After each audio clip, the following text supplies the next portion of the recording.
Hello everybody, this is Mr. Laubach. Thank you for joining me.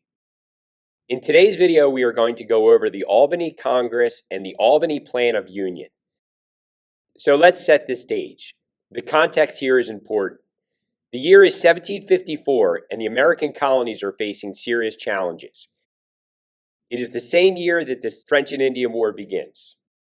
Tensions are high with Native American tribes, especially the Iroquois Confederacy. And the looming threat of French military expansion is growing every day. The French are pushing into the Ohio River Valley, and the British colonies are feeling the pressure. The colonies know they need to do something, but here's the problem. They're fragmented. Each colony operates pretty much on its own, and coordinating any sort of collective action is nearly impossible. Enter Benjamin Franklin.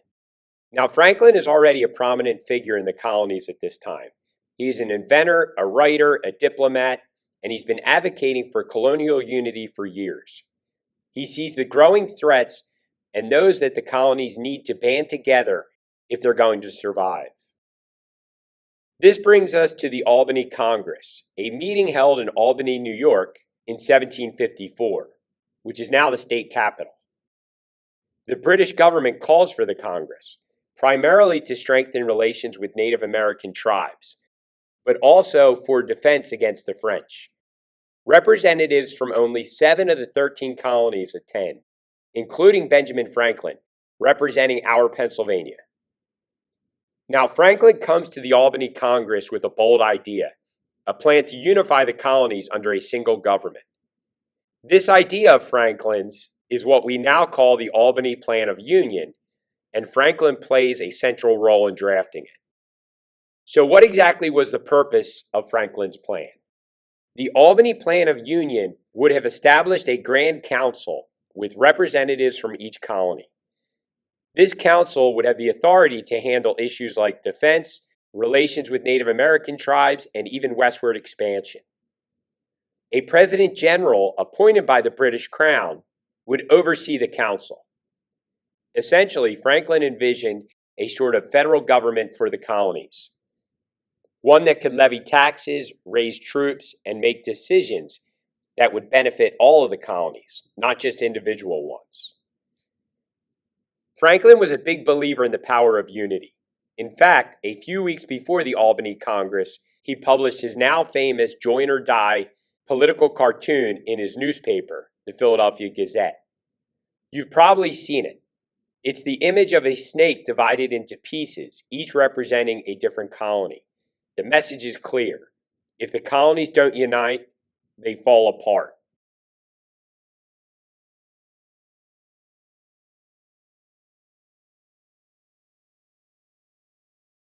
It is also currently a graphic used by the Philadelphia 76ers, or at least one very similar to it. Franklin brings this message to the Albany Congress.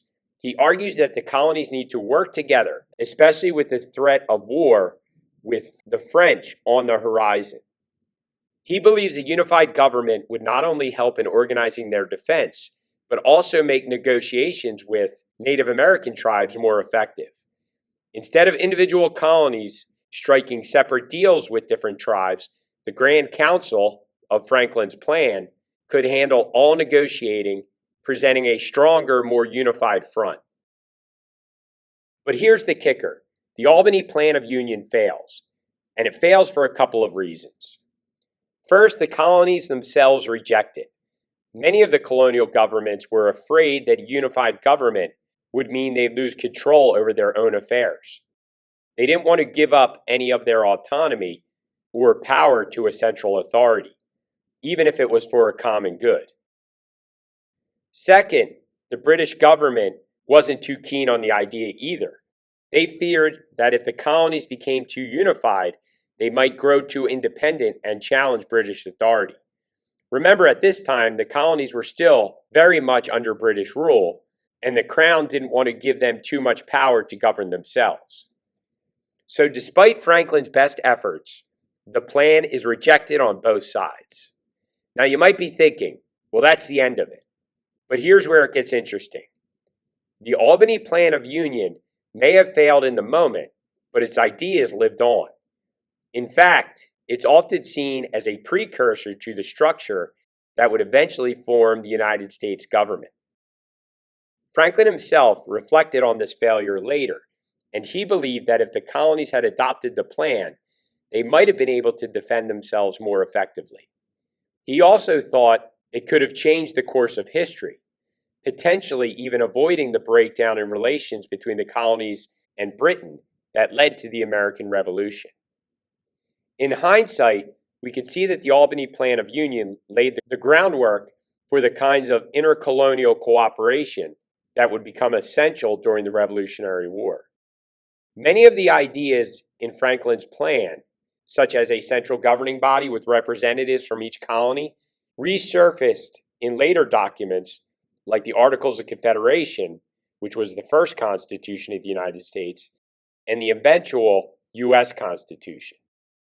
So while the Albany Plan of Union didn't succeed at the time, it planted a seed. It showed the colonies that cooperation was possible and necessary, and it set the stage for the future. In many ways, Franklin's role in the Albany Plan of Union was a preview of leadership he would later show during the American Revolution. He was always thinking ahead, always looking for ways to bring the colonies together. And while it didn't work in 1754, about 20 years before the outbreak of the American Revolution, his vision of a unified government would become a reality just a couple of decades later. I hope you enjoyed this deep dive into the Albany Congress and Benjamin Franklin's Albany Plan of Union. Thanks for joining me and have a great rest of the day.